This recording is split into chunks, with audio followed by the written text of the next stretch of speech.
Estamos ao vivo. Deixa eu pegar aqui. Aquele momento aqui que a gente fica aguardando as pessoas entrarem para chamar, né? Ainda não entrou ninguém. Vamos aguardar entrar algumas pessoas para conversar hoje sobre combate às drogas. Também dar uma pincelada com saúde mental, falar um pouquinho desse momento de pandemia. Não tem assunto que não rola essa pandemia. Já estou ficando já doido. Isso tem dominado o cenário. Ô, meu amigo. Pessoal, vocês estão chegando aí, vão compartilhando. Primeiramente, me digam se tá legal o som, se tá bacana, se a imagem está chegando boa, se tem algum problema aí em relação à imagem, em relação a som, ou qualquer coisa que vocês possam pontuar. Boa noite, Rosa Rodeiro, boa noite, Desiane, Yuri, Isilda Alves, está acompanhando a gente pelo YouTube. Pessoal também acompanhando pelo Facebook, Janilson, boa noite. E aí vão me sinalizando, tá boa a imagem? O som tá bacana, Isilda? Valeu, Isilda, muito obrigado, viu, Isilda? Então vão compartilhando, compartilhe com os grupos, compartilhe com os amigos. Sempre quando inicio a live eu falo isso aí, essa mensagem que eu sempre passo, que é importante, quanto mais pessoas assistirem e dividirem esse conhecimento, melhor para nós, né? Daqui a pouco a gente vai começar a conversar um pouquinho com o Dr. Quirino Cordeiro, eu vou apresentar vocês. Antes, dar uma notícia já agora de primeira mão, quem está nos acompanhando. Acabei de protocolar uma ação na 7ª Vara da Fazenda Pública aqui contra a Prefeitura, contra o prefeito Assemineto, em relação às medidas proibitivas dele aqui. Então, a gente está pedindo a reabertura imediata das atividades comerciais de Salvador. Já são 70 dias que estamos sendo governados por decreto, um decreto atrás do outro, então não existe prazo, porque é um atrás do outro. E também que ele mostre quais são os estudos que estão embasando essas medidas proibitivas aqui em Salvador, de fechamento de comércio, proibir as pessoas ir para a praia, né? Não há sentido nenhum, os números aqui em Salvador são muito bons, então tudo que faz em São Paulo está replicando aqui, então acabamos de dar entrada para ir de primeira mão para vocês, de uma ação popular contra o prefeito Assemineto aqui. Então, essa é o que eu tinha que falar para vocês, vão compartilhando o vídeo e vamos falar hoje com o Dr. Quirino Cordeiro, ele que é secretário nacional dos cuidados e prevenção às drogas, né? Combate às drogas do Ministério da Cidadania. Quirino Cordeiro é um amigo, né? Eu tive a oportunidade de conhecer ele há tempos atrás, quando veio fazer uma palestra, né? E participar, Quirino, daqui a pouco eu vou passar a palavra para você. Lá no Ministério Público, se eu não me engano, que ele foi falar sobre a questão das drogas, da saúde mental, e o pessoal da luta antimanicomial, conhecido como Lama, apareceu lá e quis dar uma de Fortaleza, quis agredir verbalmente o Quirino, o Antônio Geraldo também, pessoas que participaram, queriam pegar o microfone de qualquer jeito, eu falei, não, meu amigo, não vai falar, você é ditador, não tem problema, me chama do que quiser, de fascista, de ditador, mas aqui, agredir as pessoas, estão vindo aqui para palestrar, para fazer o bem, porque vocês pensam diferente, não vai acontecer. Chama a polícia. Pode chamar a polícia, então não tem problema nenhum. As pessoas têm que ser educadas. Se houver qualquer tipo de divergência de pensamento, vamos debater. Agora, agredir, jogar coisa, isso aí não combina com a democracia, com o Estado, como fala, Estado Democrático de Direito. Então, pode me chamar de fascista, de ditador, de o que quer que seja, mas agredir qualquer outra pessoa não vai acontecer. E aí, Quirino estava lá, a polícia fechou, foi um festival, né, Quirino? Seja bem-vindo à nossa live, na direita com César Leite. É um orgulho ter você aqui, um prazer enorme para a gente falar sobre um tema tão importante que é o combate às drogas. Bom, antes de mais nada, muito obrigado, meu amigo César Leite. Estivemos lado a lado em várias lutas aí em Salvador, aí na Bahia. Nós nos conhecemos já há algum tempo. É interessante, né, essa história que você acaba de nos contar, nos faz pensar, né, que existem algumas pessoas que entendem democracia quando elas estão no poder. Quando elas não estão no poder, aí elas vivem no estado de fascismo, algo do tipo, né? São pessoas que não conseguem trabalhar muito bem com a alternância do poder, que, na verdade, é o que marca o Estado democrático de direito, né? Então, essa é uma questão bastante interessante, né?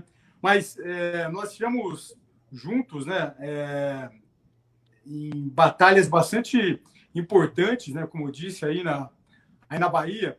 Eu hoje estou no Ministério da Cidadania, mas até 2 anos atrás eu estava no Ministério da Saúde, né, coordenando a saúde mental lá no Ministério da Saúde. E a Bahia foi um lugar muito importante para a minha caminhada lá no Ministério da Saúde. Eu assumi a coordenação de saúde mental logo que, um pouco depois da saída da presidente Dilma, né, que foi empichada do poder. Então, eu fui para o Ministério da Saúde no início de 2017 e, chegando no Ministério da Saúde, eu me deparei com uma situação que eu julguei assim, de extrema gravidade. Eu recebi um ofício, logo que eu cheguei no Ministério da Saúde, eu recebi um ofício do secretário de Saúde do Estado aí da Bahia, dizendo que todos os hospitais psiquiátricos da Bahia seriam fechados, né? Aí, naquela ocasião, eu falei, não é possível, não dá para a gente se deparar com uma notícia dessa e achar isso perfeitamente normal. Em que pese, infelizmente, né, a antiga Política Nacional de Saúde Mental e de Drogas preconizava esse tipo de coisa, né? Que o que acabou levando a uma desassistência gigantesca em todo o país. Então, foi quando eu, na ocasião, entrei em contato com o ministro da Saúde na época, falei, olha, eu preciso ir para a Bahia, eu preciso entender essa situação e tentar reverter isso. Então, foi quando eu fui para a Bahia, início de 2017, entrei em contato com colegas da Associação Baiana de Psiquiatria, né? Doutora Miriam Gorender, doutora Sandra Peu, e você aí nos ajudou naquela empreitada, naquela ocasião, né? E nós acabamos, enfim, conseguindo evitar o fechamento aí em Salvador do Hospital Juliano Moreira, do Hospital Mário Leal, né? Então, foi uma vitória bastante grande e você teve uma participação muito importante nisso tudo. E aí depois nós trabalhamos para a mudança, né, da antiga Política Nacional de Saúde Mental, que preconizava absurdos como esse, né, de fechamento de hospitais psiquiátricos. Então, nós já conhecemos há bastante tempo. Aí depois eu voltei para a Bahia, em 2018, nessa história que você contou, já com a nova Política Nacional de Saúde Mental. Fui aí para apresentar a nova Política Nacional de Saúde Mental no Ministério Público. E aí pessoas que vivem dizendo que são democratas, enfim, aí não conseguem lidar bem com o contraditório, aí acabaram se descontrolando, mas foi um evento bastante interessante. Mas, enfim, tudo isso para relembrar alguns episódios importantes que nós tivemos juntos e que nós tivemos resultados bastante interessantes. É verdade. Essa questão do que se acha democrata é engraçado, porque assim, a percepção deles é a seguinte: se eu sou a democracia, tudo que é oposto a mim é antidemocracia. Então, eu sou a democracia em essência e o outro é antidemocrático. Então, eles acham dessa forma e não é dessa forma. Tem que ouvir, amigo. Tem que ouvir, vir para o debate. Agora, se não quiser vir para o debate, vai chorar em outro canteiro, né? Agora não vai querer agredir as pessoas de forma mal educada. Enquanto eu tiver qualquer área fazendo fórum, congresso, moderando, não vai agredir. Não vai ter agressão. Mas vamos lá, querido, me conte aí, você que está nesse papel importantíssimo, e quem falou comigo foi Eduardo Cabral, né, que também é outro amigo, né, é um cara lutador, é um cara cristão, ele que vem organizando a marcha contra as drogas já há um tempo, e tem minha parceria, tem minha ajuda aqui também, como de Luiz, lá em Feira de Santana, o está ajudando também a formar, porque a gente vê que antes, Quirino, existia, assim, alguma preocupação, campanhas contra as drogas, né? A gente via, até em novela, de certa forma. Hoje, Quirino, eu não vejo mais nada. Então, se o governo federal não vier com a campanha forte contra as drogas, a minha última esperança é o governo federal, Jair Bolsonaro, vai vir com uma campanha forte contra as drogas. Como é que está isso aí? Bom, então, você falou em pessoas importantes, né? O Edu Cabral trabalha conosco aqui no Ministério da Cidadania, vem desenvolvendo um trabalho muito importante, né? contrário à liberação das drogas, totalmente alinhado com a atual gestão do governo federal, que não aceita a liberação das drogas. Você falou aí do Luiz Américo, né, nosso amigo lá de Feira de Santana, também que é um grande parceiro aí na Bahia. A grande questão é que o que vinha acontecendo no Brasil, nesses últimos já muitos anos, pelo menos 20 anos, é que houve no Brasil um movimento muito bem organizado, arquitetado, favorável à liberação das drogas no país, né? Então, esse é um movimento que vinha acontecendo no Brasil de um jeito bastante forte e que acabava colocando a liberação das drogas como uma possível saída para os graves problemas que o Brasil enfrenta nesse cenário, né? Só que, na verdade, é importante, né, nós conversarmos com as pessoas que estão nos assistindo, né, César, aqui, em que pese nós tenhamos muitos problemas no cenário das drogas no Brasil, a liberação delas, com certeza, não é alternativa, não é estratégia para lidar com esses problemas, porque, infelizmente, esses problemas só vão aumentar. E é importante, quando nós vamos para esse debate, né, nós que temos aqui no governo federal uma posição contrária, né, frontalmente contrária à liberação das drogas, é importante que nós nos deparemos com algumas informações. Então, por exemplo, né, nós sabemos, por meio de estudos científicos, que estados ou países que liberaram as drogas, em especial a maconha, né, que é uma droga que vem sendo liberada em alguns estados americanos, em alguns países, infelizmente, houve um aumento do consumo dessa substância, né? O ano passado foi publicado um estudo realizado pela Universidade de Nova York, publicado na revista JAMA, que é a principal revista da Associação Médica Americana, que foi feito entre os anos 2008 e 2016, mostrando que nos estados americanos que liberaram a maconha, houve um aumento importante no consumo, né? É importante dizer também que os estados americanos que liberaram a maconha, houve um aumento do narcotráfico. Essa Sim. É uma questão interessante, porque assim, sempre que se pensa em liberação da maconha, se fala, bom, então agora liberou a droga, ela está legalizada e as pessoas vão poder comprar no mercado oficial, comprar em farmácias. Traficante vai virar empresário, vai abrir CNPJ. Mas posso falar? Não é isso que tem acontecido. Por quê? Pois Porque, é. na verdade, quando você legaliza qualquer substância, acaba incidindo imposto, você tem uma tributação na cadeia produtiva, na venda da substância. Isso acaba deixando a droga mais cara no mercado oficial do que no mercado paralelo, né? Então, na verdade, o que acaba acontecendo é que se aumenta o consumo, né? E você acaba, como o mercado paralelo oferece a droga mais barata, acaba aumentando o narcotráfico, né? E uma outra questão também que não dá para acreditar que as pessoas insistem em argumentos como esse, por exemplo, de que você vai liberar as drogas e de uma hora para outra os narcotraficantes vão deixar o crime, né? Vão deixar o crime organizado e agora vão passar a vender droga no mercado oficial. Ou vão falar, não, então agora eu não vou mais ser narcotraficante, eu vou trabalhar, enfim, vou ter uma vida agora como um cidadão de bem. Ou seja, a gente não está tratando aqui, né, de ladrões de galinha, a gente aqui está tratando de criminosos que pertencem a facções criminosas e que não é porque você liberou uma droga que ele vai sair do crime organizado. Ou seja, essa é uma questão, é um pensamento que não tem base na realidade. Ou seja, as experiências de liberação de drogas em outros países têm sido muito ruins.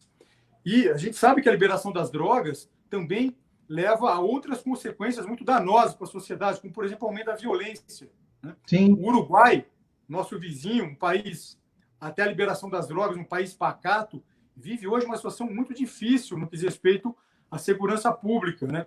Primeiro semestre de 2018, só para quem está nos assistindo possa ter uma ideia, no primeiro semestre, César, de 2018, houve um aumento de 66% nas taxas de homicídio no Uruguai. E houve um aumento também de roubo, de furto, ou seja, houve um aumento importante da violência no Uruguai. Outra questão também que sempre se fala, bom, então a gente vai liberar as drogas, as pessoas vão deixar de ser presas, né, pelo narcotráfico, então vai diminuir a população carcerária. Também um outro argumento falacioso, que não tem base na realidade. Só para a gente ter uma ideia, tem um estudo realizado pelo Instituto Trabalho Terra e Cidadania, mostrando que países que passaram a tolerar mais o uso de drogas, que passaram a liberar o uso de drogas, tiveram aumento do encarceramento. Mais de 60% dos países que se tornaram mais tolerantes ao uso de drogas tiveram aumento de encarceramento. Por que isso? Porque se aumenta o número de dependentes químicos, se aumenta o número de narcotraficantes, como a gente já viu aqui, então você aumenta pessoas que vão entrar em conflito com a lei. E tem outra, pessoa que apresenta dependência química, infelizmente, chega uma hora que esse indivíduo tem dificuldade de se controlar. Então, muitas vezes, esse indivíduo acaba entrando para o mundo do crime para sustentar, enfim, a sua dependência química. Então, se aumentando o número de usuários, você vai aumentar o número de dependentes e você vai aumentar, então, pessoas que, para conseguir a droga, vai acabar, enfim, no momento de fissura, roubando, vai acabar furtando e, muitas vezes, infelizmente, até cometendo crimes mais graves ou acabando entrando para o tráfico para poder sustentar o vício. Ou seja, tudo isso para mostrar que todos os indicadores que nós temos, não só na área de saúde, mas também na área de segurança pública, acaba piorando muito. Tem um outro dado que acho que vale a pena a gente conversar aqui, diz respeito ao acidente no trânsito, né? Tem um estudo feito nos Estados Unidos pelo Instituto de Segurança Viária das seguradoras lá dos Estados Unidos, mostrando que em estados americanos como Washington, Nevada, Oregon, são estados que liberaram Colorado, que liberaram a maconha, houve um aumento de acidentes automobilísticos. Por que isso? Porque, na verdade, se aumenta usuários, aumenta gente usando droga, essas pessoas, sob o uso da droga, acabam se vulnerabilizando e entrando, enfim, e acaba tendo acidentes automobilísticos. Ou seja, então a gente tem outros problemas, né, enfim, relacionados à questão das drogas. Só para a gente ter uma ideia, né, a gente está falando de questão de saúde, maconha, né, que tanto se tenta liberar no Brasil há tanto tempo, maconha é um fator de risco importante para quadros psiquiátricos graves, como quadros psicóticos, como esquizofrenia. São doenças que não têm cura. E maconha hoje tem vários estudos mostrando isso, chama questão pacificada na literatura. Maconha é um fator importante para o desenvolvimento desses quadros psiquiátricos. Tem um estudo publicado ano passado, realizado em Portugal, que também liberou a maconha.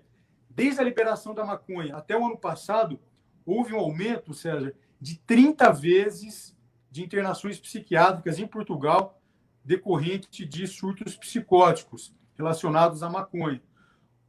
Então, mostrando que maconha causa problemas importantes para a saúde das pessoas.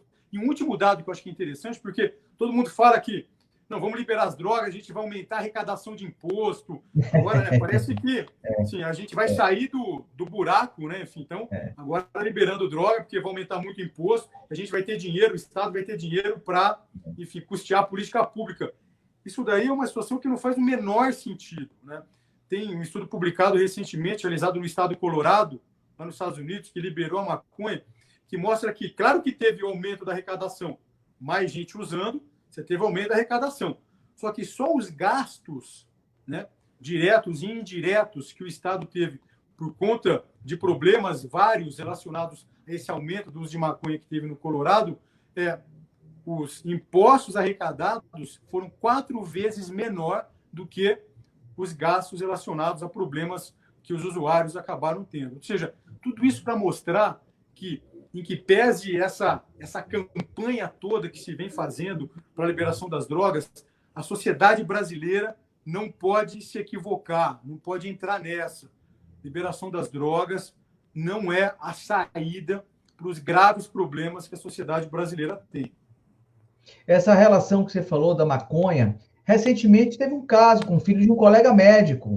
Ele, desesperado, entrou em contato comigo, porque o menino sempre foi um menino bom, menino, né, que gosta de estudar e tudo, mas começou a ter algum comportamento estranho, e aí começou a fazer uso de maconha. E aí ele desenvolveu, sim, um surto psicótico de esquizofrenia, saiu correndo, né, pela rua, não encontraram ele, aí me ligou desesperado, a gente conseguiu levar para o Mário Leal, né, o pessoal conseguiu atender, a Clarissa atendeu, até agradeço a Clarissa, e o Vinícius também ficaram de prontidão. E agora o menino está bem, está medicado, tá. As drogas começaram a ter isso aí. E no Uruguai, né, eu tive no Uruguai recente, não é fácil comprar também na farmácia. Né? Então, existe um mercado, você precisa estar inscrito, você precisa estar num cadastro. Eu fui pesquisar essas coisas, né, que eu gosto de estudar em relação a isso.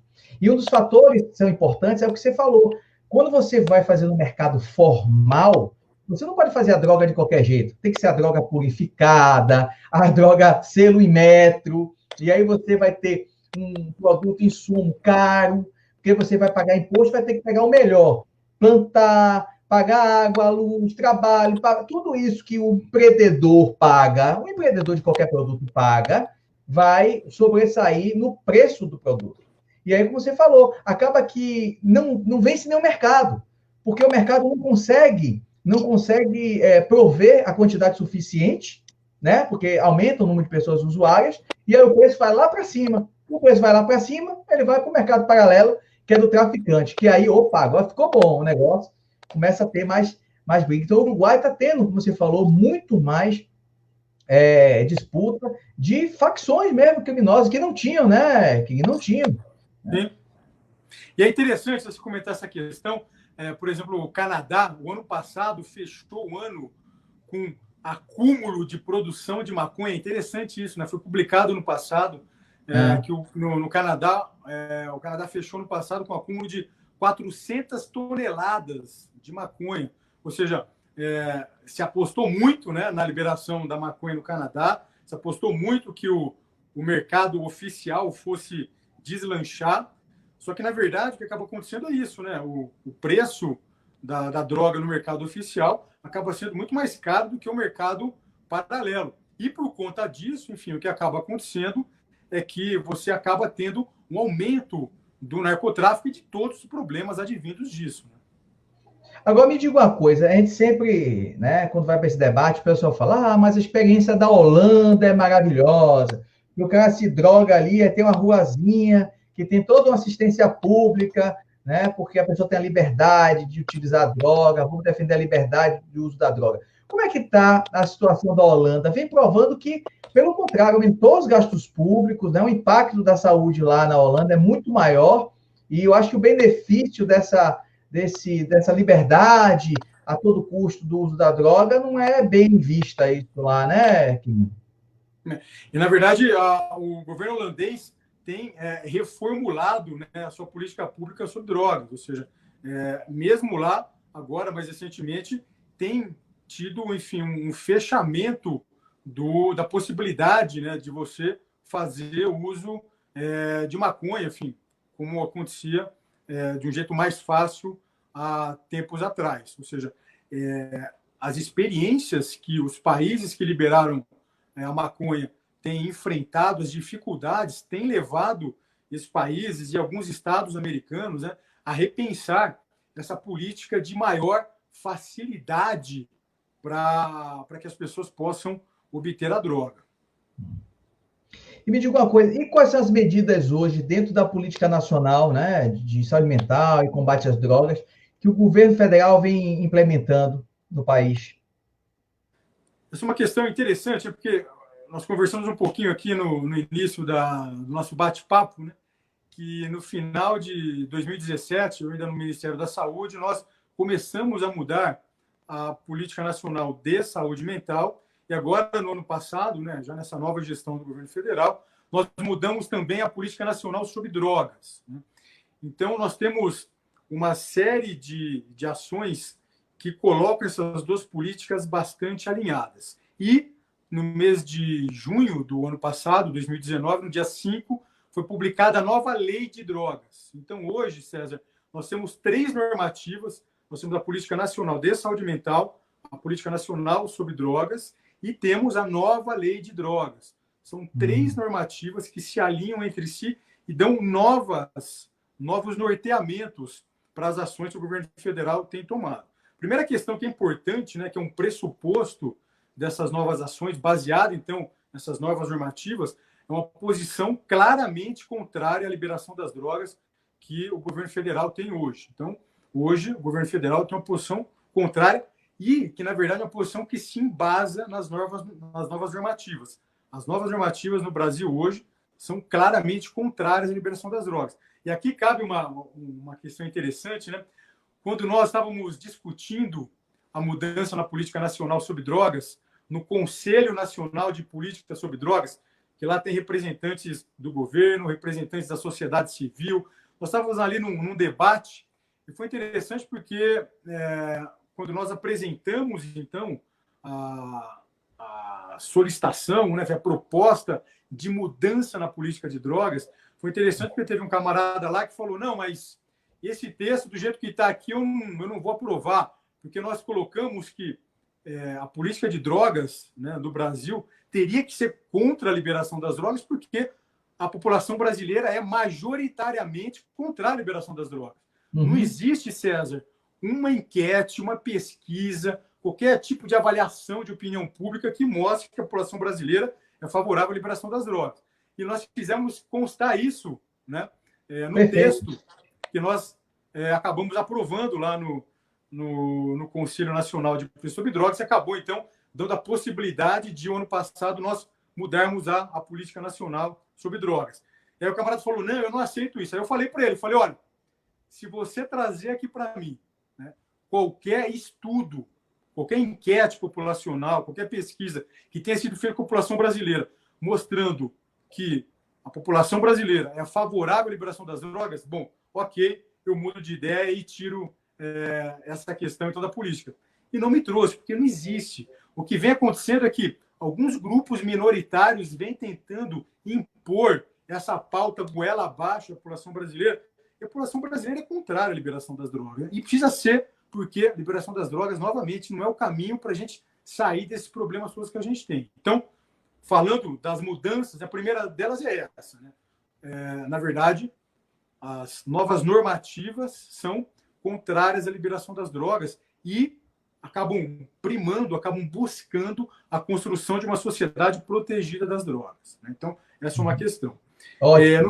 No que diz respeito às ações de redução de oferta de drogas, as ações do governo federal passaram a ser mais duras, principalmente contra o narcotráfico.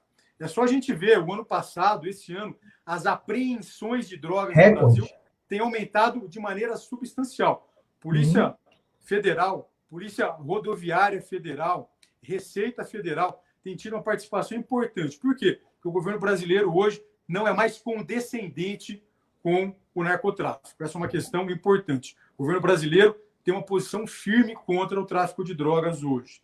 Outra questão que vem acontecendo também no Brasil, pela ação do governo, baseado, então, no endurecimento, né, das ações contra o narcotráfico, é agir contra o narcotráfico, mas principalmente contra as organizações criminosas que fazem suas ações com o narcotráfico. Em especial, trabalhando para diminuir o poder econômico do narcotráfico. No ano passado, o governo federal apresentou uma medida provisória que depois se transformou numa lei, mudando o Fundo Nacional Antidrogas, favorecendo essas mudanças, favorecendo que as ações do governo federal, então, possam facilitar a retirada de bens de narcotraficantes. Com isso, basicamente, você diminui o poder econômico, financeiro do narcotráfico, ou seja, você quebra o poder financeiro do narcotráfico e você pega esse dinheiro, aplica no Fundo Nacional de Drogas, que é o FUNAD, e você tem mais recursos para aplicar nas políticas de drogas. Então, as ações de redução de oferta de drogas têm sido cada vez mais duras. No que diz respeito às ações que a gente chama de redução de demanda de drogas, que são ações de prevenção, cuidado, tratamento, reinserção social, também ganharam força a partir do ano passado. Então, nas ações de prevenção, por exemplo, nós temos tido ações com o PROERD. O PROERD é um programa muito importante de prevenção ao uso de álcool e drogas nas escolas, realizado pelas polícias militares dos estados. No ano passado, nós fechamos um acordo com o Conselho Nacional dos Comandantes Gerais das Polícias Militares dos estados e nós aportamos um recurso importante ano passado e estamos trabalhando para que nós possamos fortalecer as políticas de prevenção ao uso de álcool e drogas nas escolas junto com o PROERD. Nós conseguimos um recurso importante também ano passado para trabalharmos ações de prevenção ao uso de álcool e drogas em mulheres, principalmente mulheres gestantes, mulheres lactantes, que elas estão amamentando, e também mulheres com filhos na primeira infância, né? Nós temos também realizado ações de prevenção em eventos esportivos. No ano passado, nós fechamos um acordo de cooperação técnica com a CBF para realizar ações de prevenção em eventos da CBF. Nós lançamos uma campanha, né? Você estava dizendo há pouco sobre campanhas. A gente fez uma grande campanha no ano passado. Claro que a gente precisa fazer campanhas cada vez maiores, mais fortes, mas mostrando os malefícios das drogas, buscando conscientizar as pessoas sobre os problemas das drogas. Então, a gente tem tido ações contundentes na área de prevenção. Temos trabalhado junto com o Ministério da Defesa, o Ministério da Cidadania, tem trabalhado com o Ministério da Defesa numa ação chamada Profesp. O Profesp é o programa Forças no Esporte. Em localidades que têm unidades das Forças Armadas, crianças carentes e adolescentes passam o período do contraturno escolar nas unidades das Forças Armadas. Bacana! Aumentado bastante. E realizando atividades esportivas. Por isso o nome, né? Programa Forças, de Forças Armadas, Forças no Esporte.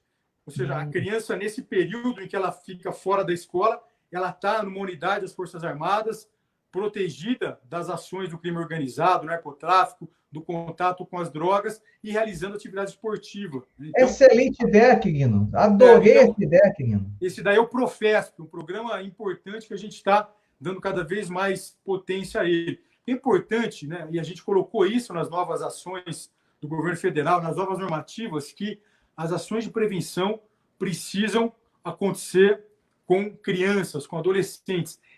Esse público é o nosso público-alvo, né?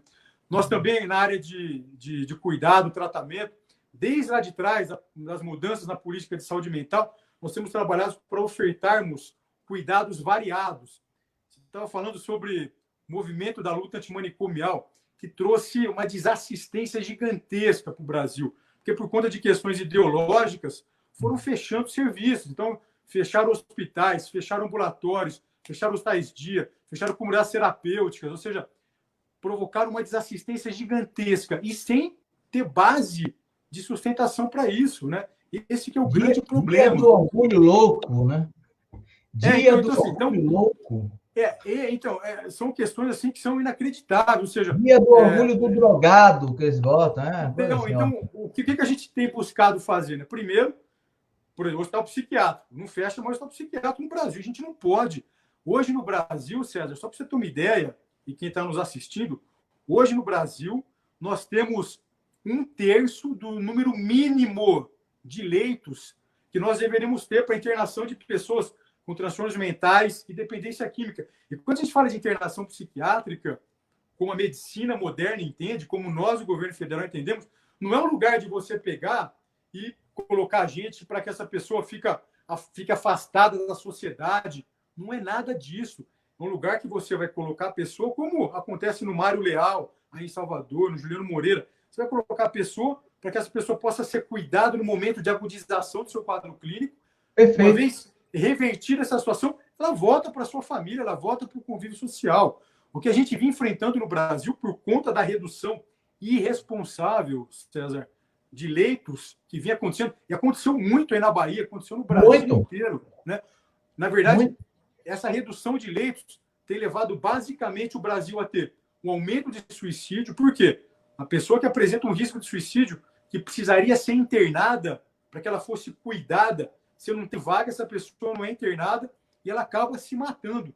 Nos últimos 15 anos, César, o Brasil enfrentou aumento importante das taxas de suicídio, nos últimos 15 anos.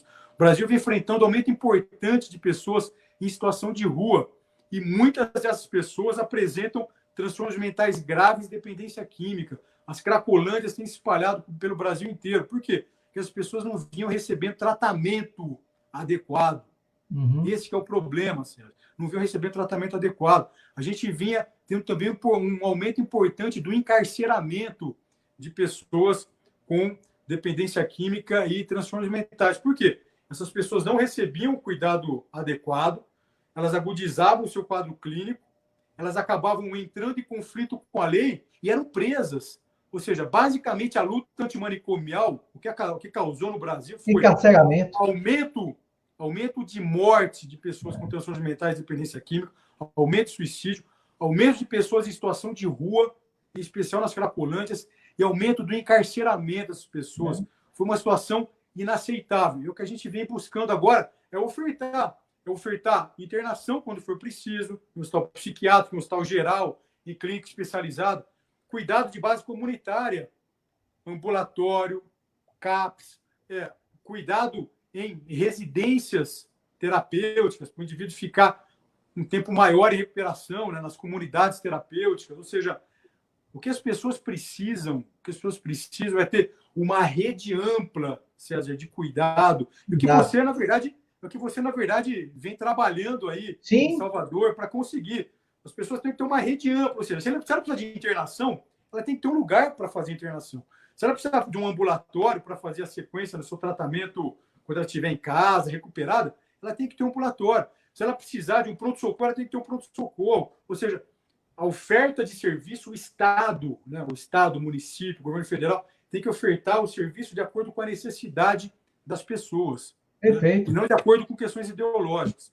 Ainda na área de cuidado, César, uma coisa que a gente tem investido bastante aqui no governo federal é em parcerias. Né? Então, parcerias, eu acabei de falar aqui, com as comunidades terapêuticas, nós aumentamos o financiamento das comunidades terapêuticas, elas saltaram de financiamento do governo federal de 2.900 vagas até 2018. Ano passado, nós chegamos a 11.000 vagas financiadas. Nós financiamos, hoje no Brasil, quase 500 comunidades terapêuticas para o tratamento de pessoas com dependência química. E nós estamos com um edital aberto agora. E a nossa ideia é nós chegarmos a mais de 20.000 vagas em comunidades terapêuticas para o acolhimento, para a recuperação de dependentes químicos no Brasil até o final do ano. Então, nós temos trabalhado nessa parceria com as comunidades terapêuticas e temos trabalhado também, que a gente iniciou o ano passado, parceria com grupos de mútua ajuda e de suporte familiar. O ano passado, nós fizemos um edital e nós começamos a ajudar o financiamento de grupos como Amor Exigente, que é um grupo muito importante de apoio às famílias de pessoas com dependência química. Nós começamos a ajudar também, por meio desse edital, a Pastoral da Sobriedade, que faz um trabalho importante na recuperação de dependentes químicos, o Grupo Esperança Viva, ligado à Fazenda da Esperança, e a Cruz Azul no Brasil. São entidades que fazem um trabalho importantíssimo. Outros grupos que a gente começou a trabalhar junto em processo de cooperação, os grupos anônimos, como Alcoólicos Anônimos, que é o AA, Narcóticos Anônimos, que é o NA, e os grupos que trabalham com as famílias, né, que é o Alanon e o Naranon. É interessante, já que a gente está discutindo políticas públicas, né, César, baseado em evidências, saiu agora recentemente um trabalho feito pelo principal instituto que trabalha com evidências científicas, chamado Instituto Cochrane. E esse instituto publicou um trabalho mostrando que esses grupos de mútua ajuda, como a gente falou, tipo Cruz Azul no Brasil, Grupo Esperança Viva, Amor Exigente, Pastoral da Sobriedade, todos os grupos anônimos, AA, NA, esses grupos têm efetividade de recuperação de dependentes químicos igual à abordagem, por exemplo, de terapia cognitivo-comportamental. Ou seja, são grupos extremamente efetivos na ajuda das pessoas com dependência química. É claro que a gente tem que ofertar uma série de possibilidades para a recuperação do dependente químico, para o cuidado da pessoa com transtorno mental, e tudo isso tem que ser de acordo com a necessidade dos pacientes, de acordo com as necessidades dos familiares dos pacientes. E é isso que a gente tem buscado fazer aqui no governo federal. Não, você vê que é um apoio amplo, né? Você falou aí desde do apoio de comunidades terapêuticas, do apoio de equipe, de campanha, né? Uma série de atividades que vem fazendo agora você no Ministério da Cidadania, mostrando que exatamente quando você tem um foco direcionado, você realiza, você tem foco, você está realizando e trazendo resultado. Pena que algumas prefeituras, alguns governos não querem a parceria com o governo federal. Aí me vem uma pergunta para você, Quirino, né? Já pensando nos futuros, né? No futuro, o que é que o governo federal hoje pode ofertar para o município, né? em virtude de apoio ao combate às drogas. Essa ideia que você... Na verdade, não é nem ideia, já é o trabalho que vocês estão realizando, do jovem com as Forças Armadas, com o esporte, isso é maravilhoso, maravilhoso. Principalmente esportes olímpicos, né? Que a gurizada gosta de participar disso daí. Então, você traz a ela uma perspectiva outra, uma perspectiva de amizade, de coletividade, né? De meta, né? De competição. Quer ser a boa competição? É interessante. Eu opero, querido, você sabe que sou médico, trabalho 22 anos no SUS. Pô, dá pena de ter que operar guri de 14 anos, 15 anos, 13 anos, que está no tráfico de drogas, muitas das vezes está armado, troca tiro, e ele tem que operar. Então, qual a perspectiva dessa criança, esse jovem? Nenhuma, morre com 18, 19 anos. Então, esse trabalho que você está fazendo, que o Ministério da Cidadania está fazendo, é maravilhoso. Então, existiria algum tipo de convênio, algum tipo de apoio às prefeituras? Então vamos lá, posso aproveitar? Eu tô lendo aqui a participação dos amigos que estão nos acompanhando, e tem um aí que tá agora aqui, a Lourdes Castro. Colocou uma questão que eu achei bem interessante. Eu queria só comentar um pouquinho, porque esse fechamento de leitos do SUS, né, isso daí aconteceu muito na área da psiquiatria, da saúde mental, o que levou a essa desassistência criminosa, né? A palavra é dura, mas é isso, né? A gente precisa colocar os pingos nos is, né? Essa irresponsabilidade. E Lurdinha bate, você não sabe, mas Lurdinha é colega médica. Bate nisso, querido. Bate nisso, então, é verdade. 40 mil leitos fechados no Brasil. Então, e o que eu não sabia, então, que a colega aí, então, a Lurdinha, tá nos trazendo, ela está trazendo uma questão interessante, porque a gente está aqui, claro, conversando sobre aspectos, né, de política pública ligada à saúde mental, dependência química, mas fechamento de leitos foi uma prática que aconteceu no Brasil ao longo desses muitos anos, né? Então, hoje, por exemplo, a gente está vivendo aí a questão da epidemia pelo coronavírus, Covid-19. Claro que isso é um problema de saúde pública. Agora, essa dificuldade gigantesca que o Brasil vem tendo, isso passa pela essa herança que a gente teve, essa herança quase maldita, né? De uma organização de um sistema de saúde público completamente baseado em questões ideológicas que não fazem o menor sentido com as demandas, com as necessidades que as pessoas têm, né? Então, acabou acontecendo no Brasil, infelizmente, foi isso. Então, eu só gostaria de aproveitar, né? Porque hoje a gente tem falado tanto, né? Não, porque a gente não tem leito, a gente não tem UTI, a gente tem respirador. Mas isso não é novidade, meu Deus. Isso não é novidade. De que é culpa? Isso então, assim, né? Agora, eu acho até interessante, tem alguns políticos, né, que ficaram no poder nesses últimos... nesses últimos... 16 anos?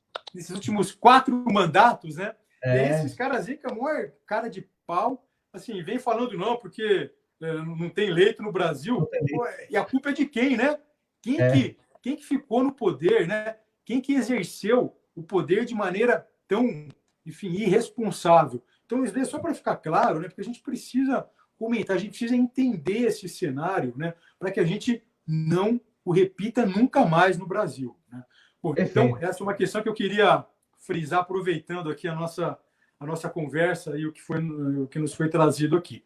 Então, por exemplo, aqui eu estou vendo uma outra colocação. Eu estou aproveitando aqui as deixas que as pessoas têm colocado. Estou vendo aqui do nosso amigo Douglas Manassés. Douglas Manassés, ele é o responsável pelas ações de polícia sobre drogas lá no município do Rio de Janeiro. Então, eu vou fazer um link que ele está colocando aqui com a pergunta que você fez. Então, por exemplo, né, um convênio que nós fizemos com o município do Rio, né? Nós fizemos um convênio com o município do Rio de Janeiro e nós passamos a custear 225 vagas, como ele está colocando aí, em comunidades terapêuticas no município do Rio, né? Além daquelas vagas que o governo federal já financia diretamente por meio do edital próprio, ou seja, nós financiamos vagas em classe terapêutica, como eu disse, em todos os estados, em muitos municípios do Brasil. Financiamos vaga aí na Bahia, no Rio de Janeiro, em São Paulo, em todos os estados brasileiros. Só que nós, por exemplo, né, firmamos um convênio com o município do Rio, repassamos um recurso para o município do Rio, para que o município do Rio pudesse fazer o financiamento, a gestão, enfim. É um convênio que o governo federal fez com o município do Rio. Esse daí é um exemplo de ações que nós temos feito com vários municípios, né? É claro que, para que nós possamos fazer essas ações, é importante que os municípios também estejam alinhados, né? Enfim, e busquem trabalhar em parceria com o governo federal. Nós temos várias possibilidades de parceria. Como eu disse aqui, a gente tem várias ações na área de prevenção ao uso de álcool e drogas, nós temos ações de cuidado, tratamento, que passam pela reinserção social do dependente químico. Nós agora, César, estamos trabalhando numa novidade na política nacional sobre drogas que não tinha até então, que é a Comissão Intergestores, né? Que, na verdade, existe na política do SUS, né? Para quem não está familiarizado com isso, as decisões no SUS elas são pactuadas entre os gestores, gestor federal, gestor estadual, gestor municipal, no SUAS, né? Que é a rede de assistência social. De assistência social também. Você tem uma comissão intergestores que reúne ali os gestores das várias instâncias da rede SUAS, né, da rede socioassistencial. Então, o que a gente está começando a fazer agora, inclusive a reunião está marcada, a primeira reunião, César, está marcada para o dia 23 de junho. Nós criamos uma comissão intergestores na política sobre drogas. Sim. E a nossa intenção agora, nós oferecermos para os gestores estaduais, para os gestores municipais, as ações que o governo federal está implementando para que nós possamos, então, favorecer que essas políticas públicas cheguem de uma maneira mais efetiva, né? Para quem precisa, para quem está aí no município. Claro. Né? Então, essa é uma questão muito importante e que agora nós vamos levar a cabo, se Deus quiser, com uma maneira muito mais forte, com a criação dessa instância de discussão de política pública e de efetivação das ações nos estados e nos municípios. Eu estou como presidente, né, da Comissão de Pessoas com Deficiência e Assistência Social, e já me coloco à disposição, né, para fazer esse tipo de trabalho aqui. Né, porque é importante a gente, sim, trabalhar na prevenção das drogas. É uma das coisas mais importantes. Claro que depois que você tem o usuário, né, a pessoa que já está dependente das drogas, você tem que recuperar. Né? Mas a prevenção, eu acho que é o ponto fundamental, principalmente com o jovem. Né? Eu acho muito importante, sim. Vamos começar a ler algumas mensagens assim, bastante mensagem aqui, querido. Vamos ver aqui do pessoal, mesmo respondendo. Tá, eu vou ler a mensagem referente ao assunto de hoje, porque o pessoal gostou muito da ação que a gente fez, hoje quando foi feito. Olá, César, tem uma dúvida de André Muzel. Como podemos nos perceber com algum tipo de sintoma para, a partir daí, procurar um médico psiquiatra? É a pergunta mais de psiquiatria aqui, mas quando você é psiquiatra também, pode responder a Muzel. Maravilha. Então, assim, existem uma quantidade muito grande de transtornos mentais, né? Inclusive, a própria dependência química é um transtorno mental, né, que leva a pessoa que apresenta esse quadro clínico em situações mais graves, né, a perda, por exemplo, da capacidade de crítica. O indivíduo não consegue mais ter crítica sobre a gravidade do seu quadro clínico, do que está acontecendo consigo. O indivíduo com dependência química perde a capacidade do autocontrole, enfim. Então, dependência química também é um transtorno mental. E nós temos uma série de transtornos mentais. Transtornos ansiosos, nós temos transtornos do humor, como depressão, transtorno afetivo bipolar, tem quadros mais graves, como esquizofrenia, que é marcado por sintomas psicóticos, ou seja, o indivíduo tem sintomas que fazem com que ele fique apartado do convívio social, as ideias que ele tem são ideias que não fazem sentido com a realidade, ele pode ter alterações de percepção, pode ver coisas que não existem, ouvir coisas que não existem, enfim. Então, a gente tem uma série de transtornos psiquiátricos, transtornos mentais. Uma coisa que é importante, né, enfim, ficar claro não só para a pessoa que está fazendo a pergunta, mas para todos, o que marca, na verdade, a instalação de um transtorno mental é o prejuízo que aqueles sintomas acabam causando para a vida da pessoa. Então, por exemplo, ansiedade. Ansiedade é uma condição humana, ou seja, todo mundo já ficou ansioso em algum momento. Então, o indivíduo, por exemplo, vai fazer uma prova, O indivíduo vai falar em público, ele vai pedir a menina em namoro, ou seja, são situações que deixam a pessoa ansiosa, né? Exatamente. Só que, na verdade, é uma ansiedade que ela está circunscrita a uma situação muito específica, é esperado que ela tenha ansiedade nessa situação.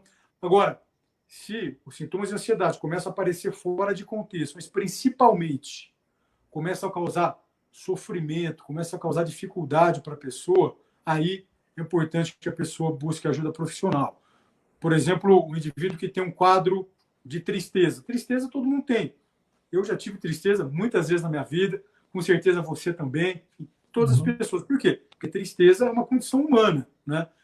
Agora, se você começa a se sentir triste sem ter uma causa aparente, se você começa a se sentir triste a maior parte do tempo, você começa a se sentir triste, e isso começa a causar problemas para você, um sofrimento muito grande, isso começa a te causar problemas no trabalho, você já não consegue trabalhar de maneira adequada, você não consegue mais se relacionar com as pessoas de maneira adequada, ou seja, você começa a ter perda na sua vida, você começa a ter sofrimento com isso, está na hora de buscar alívio, está na hora de buscar ajuda. Então, basicamente, o que define mesmo a presença de um transtorno mental é o sofrimento e as perdas que as pessoas acabam tendo a partir da presença desses sintomas. Perfeito. E aí é importante buscar ajuda, é importante buscar ajuda de um profissional médico, de um psiquiatra. A gente está conversando aqui, né, César, só para aproveitar esse momento, porque acho que a gente sempre tem discutido, e você também tem participado muito, né, dessas ações contra o estigma, né, em relação à pessoa que apresenta deficiência, que apresenta transtorno mental, que apresenta dependência química, ou seja, você tem tido aí ações muito fortes em relação a isso. Seu mandato tem sido muito importante, né, para a discussão e para a criação de ações contra o estigma. Então, é importante a gente aproveitar esse momento aqui que a gente está conversando com as pessoas, né, César, para que as pessoas não se sintam envergonhadas de procurar ajuda. É importante que elas procurem ajuda, porque quanto mais cedo essas pessoas buscam ajuda, né, isso daí pode evitar que essas pessoas tenham uma cronificação do quadro, que essas pessoas tenham desfechos mais complicados, consequências mais danosas para elas. Então, é importante que, tendo esses problemas, que elas busquem, né, cuidado, que elas busquem assistência especializada. Perfeito. Félix Júnior, pelo YouTube, boa noite, grande vereador, Janilson, César, o povo de Salvador, ele agradece. Américo Soares, nosso amigo lá de Feira de Santana, junto com o Edu, né, que está ajudando a gente no combate às drogas. Em Feira de Santana, no Hospital Colônia Lopes, Rodrigues suspendeu internamentos, que é uma coisa séria na pandemia, o que está acontecendo, né, as pessoas estão ficando realmente sem assistência, né. Boa noite, Valnice Amorim. Boa noite, César Leite. Você critica tantas as ações do prefeito, e se um ente querido seu fosse acometido com vírus, o senhor faria tratamento. Na verdade, Valnice, 90% das pessoas que acabam sendo contagiadas pelo vírus, ela não apresenta nada, né? Sintoma assintomático, sintomas leves, 10% precisa de internação, e aí um percentual menor que vai para uma UTI. Existem protocolos hoje, como está se discutindo a cloroquina e hidroxicloroquina, que a rede privada toda está usando, mas no SUS existe uma discussão filosófica importante e tal, mas a rede privada toda está utilizando. Então, a gente não pode se assustar. Eu fiz exame agora recente, querido, 2 pacientes, viu? Um paciente COVID, que eu entrei para fazer o exame, né? E tive muito menos medo do que o paciente com tuberculose ativa, que eu entrei no quarto para fazer, só estava com a N95, tossindo para tudo que é lado. Eu dei uma respirada fora, entrei para fazer o exame, porque a tuberculose, 6 meses de tratamento, é pancada, viu, amiga? É pancada. Então, assim, a gente não está desmerecendo nenhuma doença. Pelo contrário, a gente sabe muito bem como cuidar e se proteger. Eu sou médico, trabalho e opero pacientes com AIDS, e se eu me contaminar, vai ser um erro meu de proteção, não vai ser o paciente. Eu não vou botar culpa do paciente, a culpa é minha da proteção. Então, a gente tem que fazer medidas protetivas e não medidas proibitivas 70 dias. Isso está sendo em discussão. Mas vamos lá, o assunto é outro. Saúde mental e política sobre drogas no Brasil tem vários marcos importantes. Doutor Quirino é um deles. Tá bem, Quirino. Voto as ordens nessa pauta. Jussiara, muito propositivas políticas públicas contra as drogas. Elberto Manuel, tamo junto, doutor Quirino, muito bom estar participando na sua live. Danilo Maciel, Tenente Danilo Maciel, Movimento dos Intelectuais Usuários. Cláudio Cardoso, estou conectado. Roni, boa noite. Cláudio, César. Obrigado, Cláudio, pré-candidato a prefeito. Maria Emília Vasconcelos, grande admiradora sua, viu, querido? Informações importantes, esclarecedoras que precisam ser divulgadas. Nossa amiga Maria Emília. Lurdinha, Mojimirim Unidos, do governo de Mojimirim. Ernesto, glória a Deus. Maria Márcia, boa noite. Roberto Brunelli, ótimo, doutor Quirino Júnior, estamos juntos. Isildo, informações importantíssimas. Drogas, sofrimento das famílias. Lívia Lopes. Aí eu não sei falar essa lei, não. Egon Schluter. A liberação tira o caráter científico da nocividade das drogas, visto que não existe nenhuma forma segura de drogas. Nossas crianças e adolescentes precisam crescer com essa consciência da nocividade. Verdade. Regiane Campelo, não consigo mais dormir um sono tranquilo, tenho medo do day after. Todo mundo com medo depois dessa pandemia, o que vai acontecer. Monique Soares, as drogas eles querem liberar, mas a cloroquina é um enxame da zorra. Lívia Lopes, maconha reduz o QI. E aí vai vindo com mais mensagens. Aqui, Lourdes Castro, botou aqui, dados do CFM, no desgoverno do PT entre 2010 e 2018, mais de 34.200 leitos do SUS foram fechados. O absurdo é que esses desgovernantes estão querendo gerenciar a crise do leitos Covid. Falta de vergonha. Olha, minha mãe está acompanhando, querida. Eliane Lê, minha mãe, viu? Live excelente. Um abraço. E Minadel, sofro de insônia crônica, dificilmente consigo dormir sem remédios e tenho pesadelos constantes. Antônio Braga, bate-papo entre o pré-candidato conservador à Prefeitura de Salvador, César Leite, com o doutor Quirino Cordeiro, coordenador, na verdade aqui é secretário nacional dos Cuidados e Prevenção do combate às drogas. Rainho Brandão, as CTs já fazem parte das RAPs, ela colocou aqui, né? Antônio Rodrigues, prevenção, melhor custo-benefício. Emília Vasconcelos, de novo. César, muito bom contar com seu apoio e participação ativa nesse tema. Combater as drogas, prevenir e prover cuidados para o dependente químico deveria ser uma prioridade em todos os níveis de gestão pública. Muito importante, sim, para o município. Querido, assim, eu agradeço de coração sua participação, já estamos chegando quase a 1 hora, né, de um bate-papo muito legal. Você trouxe excelentes notícias, grandes informações. Você, na verdade, fez um compilado aqui maravilhoso, porque em pouco tempo, tudo que você trouxe de inovação, tudo que você trouxe, que sua secretaria está atuando, que o Ministério da Cidadania e o Governo Federal vem fazendo, e as possibilidades de convênio com os municípios, porque precisa que o município tenha vontade, né, querido?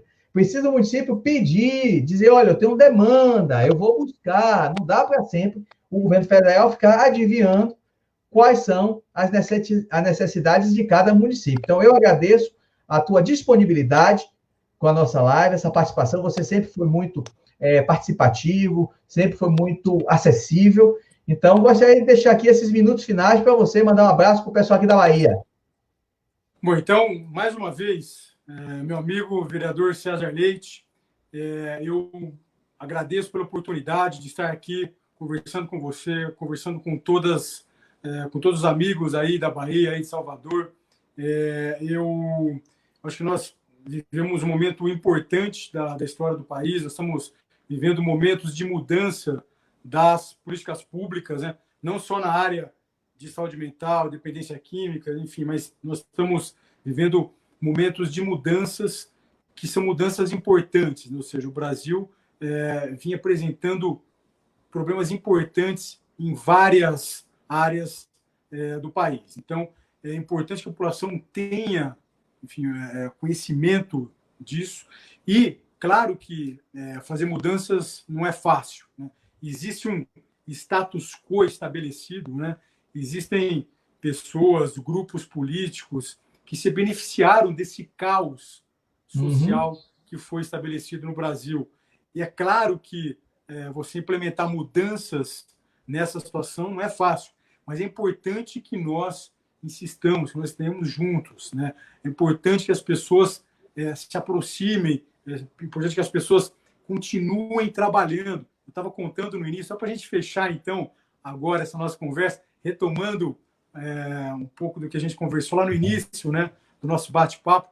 Estava falando, né, das ocasiões que eu estive aí com você aí em Salvador, lutando por uma assistência digna para as pessoas com transtornos mentais, dependência química, e aquela luta surtiu efeito, né? Ou seja, hoje o Mário Leal, o Juliano Moreira estão trabalhando, estão ativos, atendendo as pessoas, ofertando cuidado para as pessoas que apresentam transtornos mentais graves, agudizados. Então, é importante que as pessoas saibam disso, né? Saibam que é importante o envolvimento delas na luta, no engajamento político. É só assim que a gente vai mudar, de fato, esse monte de problema que a gente tem.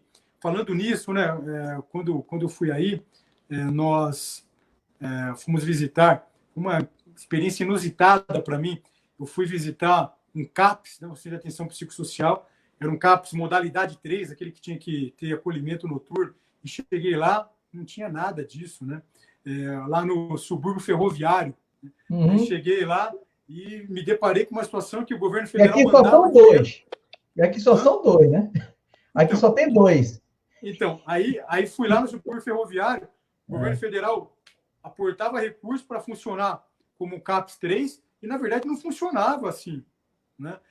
Ou seja, mostrando o quanto que as ações da prefeitura, né, de execução da política estavam completamente comprometidas. Então, assim, é importante que a população tenha conhecimento dessas situações, é importante que a população acompanhe, né, as ações do poder público. Por quê? Porque se a gente não trabalhar dessa maneira, acompanhando as ações do poder público, fiscalizando, monitorando, a gente vai continuar com o problema, né? Se a gente não apoiar as ações de mudança que o governo está fazendo na sociedade, a gente vai continuar vivendo com os mesmos problemas que nós tínhamos no passado. Naquela ocasião, por exemplo, né, eu estive aí junto com o pessoal da AFATOM, né, que é uma associação Rejane. importante, junto com a Rejane. Queria mandar um grande abraço para a Rejane, parabenizar pelo importante trabalho que a Rejane faz, não só ela, né, mas todos os amigos da FATOM. Ela ajuda muito. Rejane é uma guerreira. Rejane entra em lugares que poucas pessoas entram. Político devia seguir Rejane, né? Devia respeitar, porque pessoas como Rejane entram em várias comunidades, entram em casas de jovens que estão trancafiados, que a própria família, que você sabe disso, tranca em grades para não serem agredidos ou não agredir as pessoas. Então, esse tipo de paciente que o pessoal da esquerda fica querendo não dar medicação, não internar, não, deixa que a família cuida. O cara fica trancafiado em grade, cárcere privado. Não, essa pessoa tem que ser atendida de forma digna. Atendida de forma digna, com um psicólogo, com um psiquiatra, fazer a medicação certinha, ser acompanhado no CRAS. É isso que a gente luta. Não essa conversa fiada, né, das pessoas progressistas dizendo que não existe o esquizofrênico, a coisa do meio ambiente. Ô, meu amigo, é isso aí que me deixa... E essa retórica, né, pseudo-progressista aí acabou levando, né, enfim, a um caos na assistência às pessoas com transtornos mentais graves, né? Ou seja, é isso, o indivíduo agudiza seu quadro clínico, está num surto psicótico, por exemplo, pode colocar outras pessoas em risco, pode se colocar em risco. Exato. Aí você não tem lugar para internar as pessoas, né? Ou seja, então, é importante que a gente saia, que a gente abandone esse discurso baseado em retórica, baseado em ideologia, esse discurso completamente extemporâneo, fora de época. Não dá mais para a gente se basear nisso. E é importante que a sociedade entenda isso, né, e se engaje nessas lutas. Eu estava falando da questão da AFATOM, né, que para mim é um grande exemplo, né, do engajamento da sociedade, das pessoas, né, na luta pelos seus direitos, né, para mudar a sociedade. Isso é muito importante. Então, acho que eu queria aproveitar esse momento para falar um pouco sobre isso e para fazer também um link, né, também um pouquinho que a gente conversou lá no início, que é nessa área de políticas públicas sobre drogas, que é o trabalho que a Marcha das Famílias contra as Drogas vem fazendo. Hoje, nós temos no Brasil, César, um problema muito importante, porque esse movimento todo que busca a liberação das drogas no país acabou, então, por meio de uma ação da Defensoria Pública do Estado de São Paulo, colocando uma ação no STF, e essa ação está sendo julgada. É uma ação de inconstitucionalidade de um artigo da Lei de Drogas, né? O artigo 28. E se o Supremo acabar julgando pela inconstitucionalidade desse artigo, todas as drogas podem ser liberadas no Brasil, né? Essa é uma questão importante para a sociedade entender, né, onde a gente está. A gente estava conversando aqui sobre a questão de todos os malefícios que as drogas causam, os problemas que países que liberaram as drogas...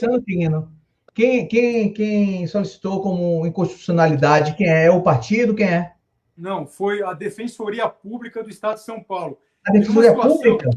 E posso falar para você, numa situação assim completamente sem o menor sentido, né? O que acabou acontecendo foi que um preso em São Paulo foi flagrado portando maconha dentro do sistema prisional de São Paulo, e aí foi submetido, né, enfim, a sanções administrativas, legais ali, por conta disso. E aí, por conta dessa situação, ou seja, por conta de um preso ter sido flagrado com maconha no sistema prisional, eu imagino, né, enfim, imagino que qualquer preso saiba que você não pode fumar droga dentro do sistema prisional. Aí, por conta dessa questão, né, assim, a Defensoria Pública de São Paulo defendendo uma possível liberdade do preso usar droga dentro da cadeia, colocou essa ação, e essa ação está em curso. E esse movimento, a Marcha das Famílias contra as Drogas, foi formado, foi organizado para fazer frente a essa ação. Só para você ter uma ideia, a gente falou aqui, por exemplo, do Amor Exigente, que é uma entidade super bacana, que realiza um trabalho muito importante de apoio às famílias dos dependentes químicos, entrou como amicus curiae, né, como parte dessa ação no Supremo, e já pediu em 2 situações que essa ação fosse tirada de pauta, né? A última vez foi no final do ano passado, foi organizado um grande movimento, inclusive você ajudou muito aí em Salvador, né, organizando a Marcha das Famílias contra as Drogas aí em Salvador. Então, queria também te parabenizar e te agradecer por isso, César. É muito importante sua participação dentro desse movimento. Em 10 dias, esse movimento organizou uma marcha em mais de 70 cidades do Brasil, em todos os estados. Foi um sucesso. E a pressão desse movimento, da Marcha das Famílias contra as Drogas, fez com que o Supremo recuasse e tirasse de pauta. Agora, tem grande chance do Supremo voltar, enfim, a julgar esse processo. Então, é muito importante, né, enfim, que as famílias brasileiras, que as pessoas, né, que a imensa maioria da população brasileira que é contra a liberação das drogas, esteja atento a isso, busque se mobilizar, busque entrar em contato, né, com esse movimento da Marcha das Famílias contra as Drogas. Tem lá uma página do Facebook, as pessoas que estão interessadas podem entrar lá, deixar contato, os integrantes das lideranças da marcha vão entrar em contato com você. Enfim, é importante a gente engrossar esses movimentos, engrossar a Fatom, engrossar o movimento da Marcha das Famílias contra as Drogas. É importante que a sociedade se coloque, senão, infelizmente, a gente vai continuar a ter políticas públicas que não respeitam a vontade das pessoas, que não respeitam as necessidades das pessoas. E é contra isso, César, que a gente precisa lutar. A gente precisa fazer com que políticas públicas respeitem a vontade das pessoas. E por isso eu queria te parabenizar mais uma vez por encampar, né, essas lutas tão importantes aí na Bahia, em Salvador. Mais uma vez, obrigado, parabéns. Meu amigo. Vindo de você, eu fico até desconfiado. Mas obrigado mesmo pela... Não precisa ficar, porque isso aí é simplesmente constatação da realidade.